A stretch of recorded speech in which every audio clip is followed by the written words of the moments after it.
ஆண்டவரே, இந்த 2வது திருவார்த்தைக்காக என்னை ஒப்பு கொடுத்ததுக்காக உங்களுக்கு இந்த நேரத்தில் நன்றி கொடுக்கிறேன் அப்பா. ஆண்டவரே, இந்த பாடுகள் நிமித்தமாக ஆண்டவரே தேவரீரே எங்களோடு நீ பேச வேண்டுமாக நாங்கள் ஜெபிக்கிறோம் அப்பா. ஆண்டவரை பேசுவதனால ஆண்டவரை உம்முடைய திருவசனம் உம்முடைய வார்த்தையும் ஆண்டவரே உண்மையும் சத்தியமுமாக இருக்க கிருபை செய்ய வேண்டுமாக ஜெபிக்கிறோம். இந்த நேரத்தில் என்னை தாழ்த்தி ஒரு பாதத்தில் ஒப்புக் கொடுக்கிறேன். இயேசு கிறிஸ்து நாமத்தில் ஜெபிக்கிறோம். ஆமென்.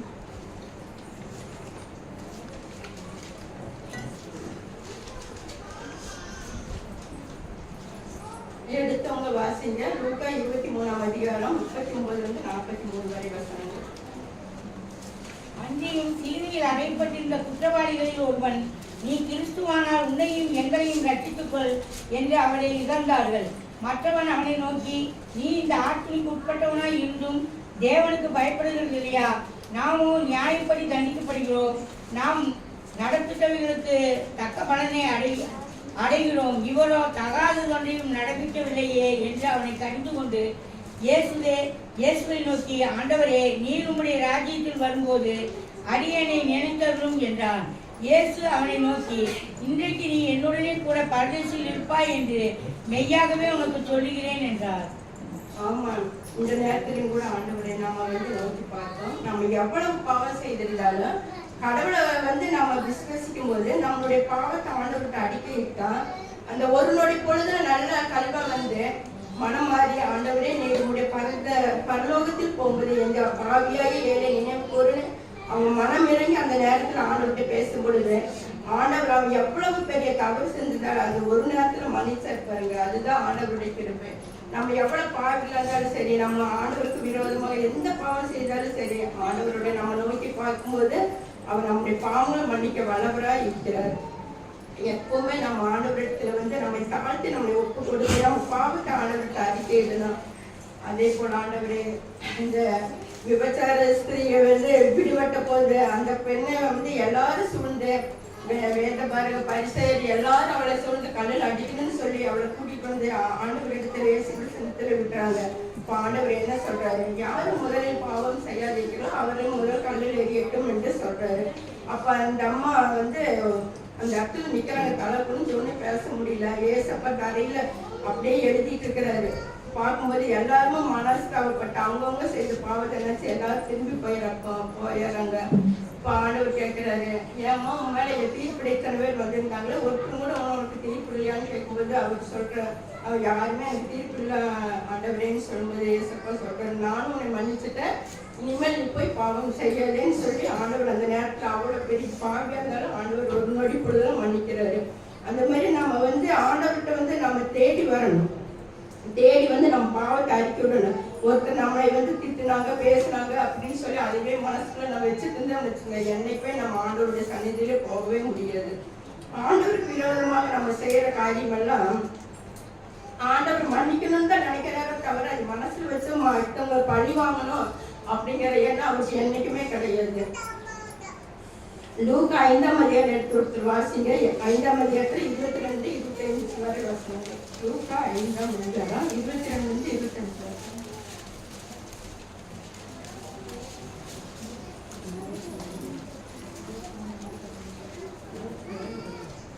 இயேசு அவர்கள் சிந்தனையை அறிந்து அவர்களை நோக்கி, உங்கள் இறுதிகளில் நீங்கள் சிந்திக்கிறது என்ன? உன் பாவங்கள் உனக்கு மன்னிக்கப்பட்டது என்று சொல்லுவதோ, எழுந்து நட என்று சொல்வதோ எது எளிது?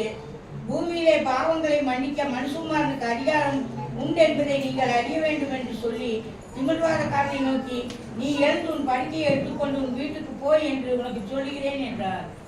பாத்தீங்களா, 35 வருஷமா அவன் அவ்வளவு ஒரு வியாதியுமா படுக்கையிலையும் அவன் 35 வருஷமா படுத்து கிடக்குறான். இப்ப ஆண்டவர் என்ன சொல்றாருன்னா, ஆண்டவருக்கு அப்ப வயசு 30 தான், அவனுக்கு 35. அப்ப அவன் கடவுளுங்கிறது அப்ப ஆண்டவர் என்ன செய்யறாரு, அந்த மனிதனை மன்னிப்பதற்காகவே நேரடியா வர்றாரு. அவன் எவ்வளவு ஒரு பெரிய பாவின்னு அவர் புரிஞ்சிருக்கிறாரு. இருந்தாலும் அவன் மனம் மாறி இனிமேல் போய் எந்த பாவம் அவன் செய்யாம இருக்கட்டுங்கிறக்காக அவராகவே தேடி வர்றாரு. தேடி அவனுடைய பாவத்தை மன்னிக்கிறாரு. மன்னிச்சு அவன் என்ன சொல்றாரு, என்னை ஆண்டவரே இந்த குளத்துல கொண்டு போய் விடுறது யாருமே இல்லை, நான் குளத்தை கலக்கும்போது யாரோ ஒருத்தர் இறங்கிடுறாங்க. அப்படிங்கும்போது ஆண்டவர் என்ன சொல்றாரு, தேடி வந்து நான் உன்னையா மன்னிக்கிறேன், இனிமேல் உனக்கு கேடு உண்டாக எந்த பாவத்தை நீ செய்யாத அப்படின்னு சொல்லி ஆண்டவரே மன்னிச்சு அவனை வீட்டுக்கு அனுப்புறாரு. அந்த மாதிரி நம்ம வந்து ஆண்டவர் நம்மளை தேடி வராரு, நம்ம தான் அவரை புரிஞ்சுக்காம இருக்கிறோம். ஆண்டவரை நம்ம நம்பாம அவரை வந்து விசுவசிக்காம பிள்ளையா நம்ம நடக்கிறோம். ஒரு நிமிஷம் நினைச்சுக்காருங்க, நமக்காக ஜீவனையே கொடுத்தாரு. அந்த நல்ல கல்ல ஒரு நிமிஷத்துல ஆண்டவர்கிட்ட அவனுடைய பாவத்தை அறிக்கை, ஆண்டவர் பாவத்தை எல்லாம் அறிக்கிறது. ஆண்டவரே உடைய பரலோக ராஜ்யத்தில் போகல என்னை நினைவு கூறும் என்று சொல்லும்போது ஆண்டவர் அதைத்தான் எதிர்பார்த்தாரு. அந்த நேரத்தில் அந்த பாவத்தை மன்னிச்சு அவனை ஏத்துக்கிறாரு. அது போல ஆண்டவரை நம்ம நம்பாம மற்ற இதையெல்லாம் நம்ம நம்பிட்டு மற்ற உலகத்துக்காக உலக காரியங்களுக்காக நம்ம வாழும் பொழுது நம்ம பாவத்தை எப்படிங்க ஆண்டவர் மன்னிப்பாரு? அவர் மன்னிக்கணும்னு சொல்லி இதே ஆழத்துக்குள்ள வந்து நம்ம உட்காந்துட்டு இருக்கிறோம். நம்ம குடி சொல்றதுமே இதையெல்லாம் பார்த்துட்டு இதே ஆளுக்கு வந்து ஆண்டவர் நம்ம ஜெபிச்சா நமக்கு என்ன ஒரு பிரயோஜனம் இருக்கு நீங்க நினைச்சு பாருங்க. நம்முடைய ஜீவனுள்ள தேவனை நம்ம மறந்து அவரை விஸ்வசிக்காம நம்மளுடைய தப்பையெல்லாம் நம்ம விட்டுட்டு ஆண்டவர்கிட்ட வந்து உட்காந்துட்டு எல்லா பாவத்திலையும் வெளியே நம்ம செய்யறோம். ஆனா ஆலயத்துக்குள்ள வந்து ஆண்டவரே என்னை மன்னின்னு சொன்ன எப்படிங்க மன்னிப்பாரு? முதல்ல ஆண்டவர் என்ன சொல்றாரு, முதல்ல என்னை விஸ்வசி என் பின்னால வா, நீ எவ்வளவு பெரிய அக்கிரம செஞ்சிருந்தாலும் உன்னை நான் மன்னிக்கிறேன், நான் உன்னை ஏற்றுக்கொள்கிறேன்னு சொல்லி ஆண்டவர் சொல்றாரு. அது யாருமே உணர்றதில்லை. இல்லை நம்ம முதல்ல வந்து நம்ம பாவத்தை ஆண்டவர்கிட்ட அறிக்கையிட்டோம், மற்றவங்களையும் நம்ம மன்னிக்கணும், நம்ம பாவத்தை ஆண்டவர்கிட்ட நம்ம ஒப்பு கொடுக்கணும். நம்ம கடவுளுடைய பிள்ளைகளால் அந்த பரலோக ராஜ்யத்துக்கு நம்ம போய் சேரணும். அதுக்காக நம்ம ஒப்பு கொடுக்கணும். ஏசாயா 55:3 பார்த்துட்டு ஏசாயா 55:3 உங்கள் செவியை சாய்த்து என்னிடத்தில் வாருங்கள், கேளுங்கள், அப்பொழுது உங்கள் ஆத்மா பிழைக்கும். தாவீதுக்கு அருளில் நிச்சயமான கிருபைகளை உங்களுக்கு நித்திய உடன்படிக்கையாய் ஏற்படுத்துவேன். ஆண்டவர் எவ்வளவு தூரம் சொல்றது பார்த்தீங்களா? தாவீதுக்கு அருளில் நிச்சயமான கிருபையை உங்களுக்கு நான் தருவேன்னு சொல்றாரு. ஆண்டவர் நமக்கு எப்பவுமே நம்ம பாவத்தை மன்னிக்கவும் அவருடைய கிருபையை வரங்களை நமக்கு தரணும்னு சொல்லி அவர் ரொம்ப ஆயத்தமா இருக்கிறாரு. அது நம்ம தான் விசுவசிக்காம ஆண்டவருக்கு பிரியமில்லாத பிள்ளைகளா நம்ம நடந்துட்டு இருக்கோம்.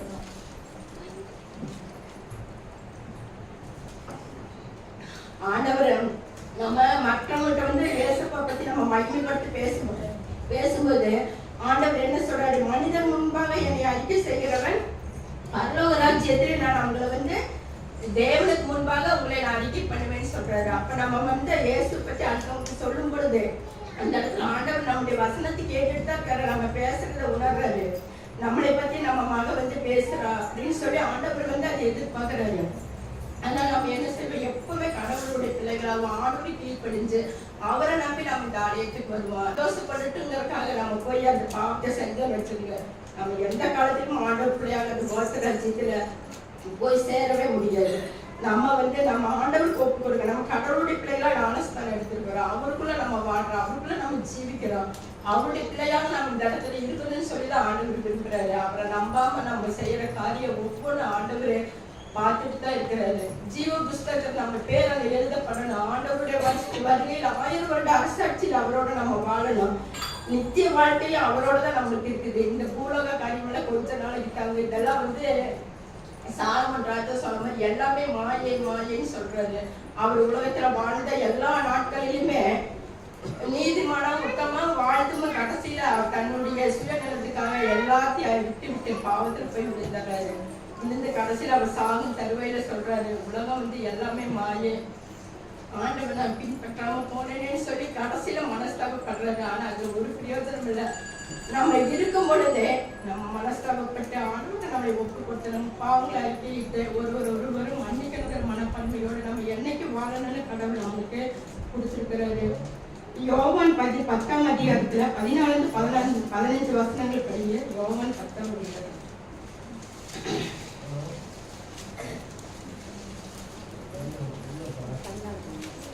யோவான் 10ஆம் அதிகாரம். நானே நல்ல மேய்ப்பன். பிதா என்னை அறிந்திருக்கிறது போலவும் நான் பிதாவை அறிந்திருக்கிறது போலவும் நான் என்னுடையவைகளை அறிந்தும் என்னுடையவைகளால் அறியப்பட்டும் இருக்கிறேன். ஆடுகளுக்காக என் ஜீவனையும் கொடுக்கிறேன். ஆண்டவர் சொல்றாரு பார்த்தீங்களா, அவரோட ஜீவன் யாரு? நம்ம தான். நம்மளுக்காக தான் அவரோட உயிரவே கொடுக்குறாரு. நம்மளை வந்து ஆண்டவர் என்ன நினைக்கிறாருன்னா, நம்மளுக்காக அவர் உயிரவே சிந்தி ரத்தத்தை சிந்தி அத்தனை பாடுகளை அனுபவிக்கணும்னு ஏங்க இருக்குது. நம்ம சாதாரண மனுஷன் இன்னைக்கு இருந்தா நாளைக்கு நம்மளை மண்ணில் போட்டாங்க, நம்ம ஒன்றும் இல்லை. நம்ம ஆத்மா எங்கே போகுது? ஒரு தடவை நம்ம யோசிக்கணும். நம்ம உலகத்துல எல்லாருமே பாவிகள் தான், தெரியாமல எல்லாரும் பாவம் செய்தவங்க தான். ஆண்டவர் அதுவே யார்கிட்ட குத்தி காமிச்சு கேட்கறது இல்லை. இனிமே நீ மனம் திருப்பி பாவம் செய்யாதேன்னு தான் சொல்றாரு. மனம் மாதிரி என்கிட்ட வா, நான் உன்னை ஏற்றுக்கொள்கிறேன்னு சொல்றாரு. 99 நீதிமன்றங்களை விட ஒரு பாவி மனம் திருப்பி பரலோக ராஜ்யத்துக்கு போகும்போது அவ்வளவு ஒரு மகிமையான சந்தோஷத்தை அடைப்பாங்க. அவங்க பரலோகத்துல அந்த தூதரெல்லாம் அந்த ஒருவரை வரவேற்க அவ்வளவு ஆசையோட காத்திருப்பாங்களாமா. ஆண்டவர் என்ன சொல்றாரு? 99 ஆடுகளை விட்டு போட்டு அந்த ஒரு ஆடை தேடி போறாரு. அது யாருங்க? நம்ம தான். நம்ம பாவமான நம்மளை தான் ஆண்டவர் தேடி வர்றாரு. நம்ம பாவத்தை ஆண்டவர்கிட்ட அறிக்கையிட்டு கடவுளுடைய பிள்ளைகளாக நம்ம வாழணும்னு சொல்லிட்டு என்னைக்குமே ஆண்டவர் நம்மளை ஒப்பு கொடுக்குறாரு. சங்கீதம் 63 வாசிங்க. சங்கீதம் 63. தேவனே, நீர் என்னுடைய தேவன், அதிகாலமே உம்மை தேடுகிறேன். வறண்டதும் விடாய்த்ததும் தண்ணீரற்றதுமான நிலத்திலே என் ஆத்துமா உண்மையில் தாகமாய் இருக்கிறது. என் மாம்சமானது உம்மை வாஞ்சிக்கிறது. இப்படியே பரிசுத்த ஸ்தலத்தில் உம்மை பார்க்க ஆசையாய் இருந்து உமது வல்லமையை உமது மகிமையும் கண்டேன். ஜீவனை பார்க்கிலும் உமது கிருபை நல்லது. என் உதடுகள் உம்மை துதிக்கும்.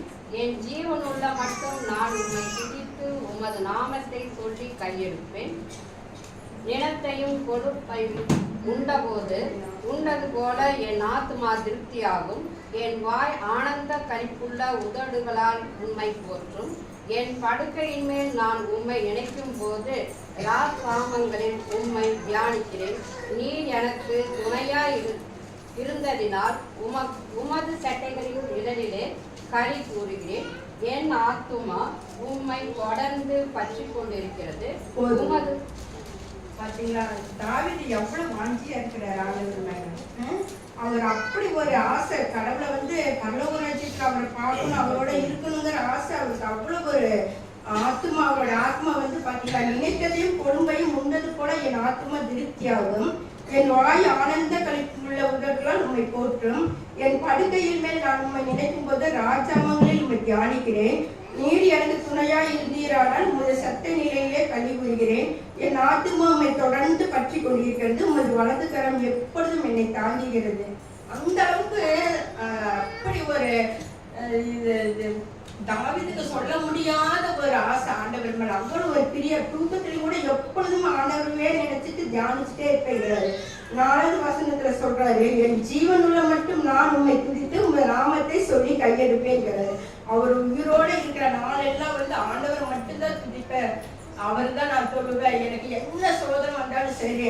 சவுல் தாவீதை கொலை செய்வதற்காக அப்பாட பல பாடுகளை பல ஊர்ல அவனை தேடி தேடி தேடி போய் அந்த மக்களை எல்லாம் கொலை செய்வார். தாவீது எங்கெங்க தங்கியிருக்கிறானா, தாவீதுக்கு யார் அடைக்கலம் கொடுத்தாங்களோ அத்தனை மக்களையும் கொலை செய்வான். ஆனா தாவீது ஆண்டவர் காப்பாற்றி ஒவ்வொரு இடமும் மாத்திட்டே தான் இருப்பாரு. அப்ப தாவீது ஆண்டவர்கிட்ட அவ்வளவு சொல்றாரு, அவரோட ஜீவனே போனாலும் பரவாயில்ல, எனக்கு என்னுடைய கடவுள் தான் வேணும் அப்படின்னு சொல்லி ஜீவனை பாய்க்கிலும் உமது கிருபை நல்லது, என் உதடுகள் உண்மை துதிக்குங்கிறாரு. அவ்வளவு ஒரு துன்பமான ஒரு காலத்திலும் கூட தாவீது ஆண்டவர் மேல அவ்வளவு பிரியமா பட்டுதெல்லாம் இருக்கிறாரு. அப்படி நாம ஆண்டவர்கிட்ட நம்மளை ஒப்பு கொடுக்கணும். ஆண்டவர் மேலதான் நமக்கு ஆசை பிரியம் எல்லாம் பெற்றவங்க வேற குழந்தைகளை வேற நம்மளுடைய உள்ளத்தை ஆண்டவருக்கு நம்ம முதல்ல ஒப்பு கொடுப்போம். மற்றதெல்லாம் கடவுள் நமக்கு செய்தி தருவேன்னு சொல்லிக்கிறாரு. ஏசாயா 59ஆம் அதிகாரத்துல 1-4 வரை வாசிங்க. ஏசாயா 59ஆம் அதிகாரம் 1-4 வரை. இதோ ரட்சிக்க கூடாதபடிக்கு கர்த்தருடைய கை கூறி போகவும் இல்லை, கேட்கக்கூடாதபடிக்கு அவருடைய செவி மந்தமாகவும் இல்லை. உங்கள் அக்கிரமங்களே உங்களுக்கும் உங்கள் தேவனுக்கும் நடுவாய் பிரிவினை உண்டாக்குகிறது. உங்கள் பாவங்களே அவர் உங்களுக்கு செவி கொடாதபடிக்கு அவருடைய முகத்தை உங்களுக்கு மறைக்கிறது. ஏனென்றால் உங்கள் கைகள் இரத்தத்தாலும் உங்கள் விரல்கள் அக்கிரமத்தாலும் கரைப்பட்டிருக்கிறது. உங்கள் உதடுகள் பொய்யை பேசி உங்கள் நாவு நியாயக்கேட்டை வசனிக்கிறது. நீதியை தேடுகிறவனும் இல்லை, சத்தியத்தின்படி வழக்காடுகிறவனும் இல்லை. மாயையை நம்பி அபத்தமானதை பேசுகிறார்கள், தீமையை கற்பதற்கு அக்கிரமத்தை பெறுகிறார்கள். பாத்தீங்களா, ஆண்டவர் சொல்றாரு, மாயை நம்பி நம்பி போறீங்களே, அதுல நீங்க என்ன பிரயோஜனம் அடைய போறீங்க? ஆண்டவர் தெளிவா சொல்றாரு, மாயை நம்புறதெல்லாம் நமக்கு ஒரு பிரயோஜனமே கிடையாது. விக்கிறவங்களுக்கு நல்லா தன்னை பலியிட்டு அன்னைக்கே போறாங்க பாருங்க. நம்ம ஆண்டவரை வந்து முதல் விசுவசிக்கணும். நம்ம ஒரு காரியத்தை செய்யும்போது போய் நேரத்தை பார்த்துட்டு ஆண்டவர் விரோதமான அந்த காரியத்தை நம்ம செஞ்சோம்னு வச்சுக்க, ஆண்டவருடைய பரலோகத்தை நம்ம போய் சேரவே முடியாது. நம்ம என்னைக்குமே ஆண்டவரை நம்ம தாழ்த்து நம்மளை ஒப்பு கொடுக்கணும். கடவுளுடைய பிள்ளைகளா நம்ம அந்த நல்ல கல்வனை போல நம்ம ஆண்டுடைய ராஜ்யத்தில் போய் ஒரு நாளைக்கு நம்ம சேரணும்.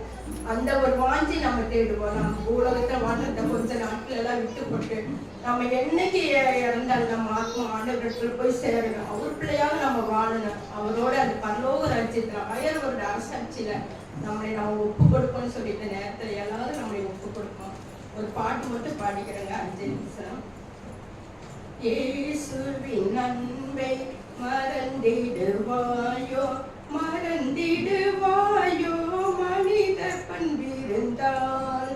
இயேசுவின் அன்பை மறந்திடாதிருக்க சிலுவையிலே அவர், மறந்திடாதிருக்க சிலுவையிலே அவர் மரித்து தொங்கிடும் காட்சி மனதில் நில்லாதோ. இயேசுவின் அன்பை மறந்திடுவாயோ, மறந்திடுவாயோ மனித பண்பிருந்தால். இயேசுவின் அன்பை அளவில் அன்பு, அதிசய அன்பு, அளவில் அன்பு, அதிசய அன்பு, ஆன மகளம் இல்லையுள்ள அன்பு, கருணை சிறன்பு. இயேசுவின் அன்பை மறந்திடுவாயோ, மறந்திடுவாயோ மனித பண்பிருந்தால். இயேசுவின் அன்பை எனக்காக தன்னையே உருவாக்கும் அன்பு, எனக்காக பாடுகள் ஏற்ற திறன்பு, எனக்காக உயிரையும் கொடுத்தது அன்பு, எனக்காக உயிரையும் கொடுத்தது அன்பு, எனக்காக தன்னையே உருவாக்கும் அன்பு. இயேசுவின் அன்பை மறந்திடுவாயோ, மறந்திடுவாயோ மனித பண்பிருந்தால். இயேசுவின் அன்பை. ஆண்டவரே, இந்த நேரத்தில் அப்பா இந்த தியானத்திலும் ஆண்டவரே, இந்த தபச காலத்தில் ஆண்டவரே உங்களுடைய பாடுகளை நாங்கள் நினைத்து உங்களுடைய பிள்ளைகளாக நாங்கள் பரிசுத்தம் உள்ள பிள்ளைகளாக உங்களுடைய பரலோக ராஜ்யத்தில் வந்து அந்த நல்ல கல்வன் ஆண்டவரை உங்களிடத்தில் கேட்டு இந்த ஒரு நொடி பொழுது தன் பாவங்களை எல்லாம் ஆண்டவரை அவரை மன்னித்து உங்களுடைய ராஜ்யத்தில் சேர்த்தது போல இந்த பாவிகளாக எங்களையும் ஆண்டவரை நீர் சேர்த்துக் கொள்ள வேண்டுமாக ஜெபிக்கிறோம். அப்பா ஆண்டவரை உமக்கு விரோதமாக நாங்கள் எந்த காரியத்தையும் செய்யாத படிக்க எங்களை காத்துக் கொள்ளுங்கப்பா. ஆண்டவரை யாரையாவது எங்களுக்கு மனஸ்தாபம் இருந்தால் ஆண்டவரே அதை உடனே நாங்கள் அவங்களோடு பேசி மனஸ்தாபத்தை ஆண்டவரே நாங்கள் அது வந்து கோபத்தாபத்தை எல்லாம் மனதில் வைக்காமல் ஆண்டவர் அவங்களோடு சமாதானமாக என்றைக்கு நாங்கள் வாழ எங்களுக்கு உதவி செய்ய வேண்டுமாக இயேசு கிறிஸ்து நாமத்தில் ஜெபிக்கிறோம். எங்கள் ஜெபம் கேளும் எங்கள் நல்ல பிதாவே, ஆமென்.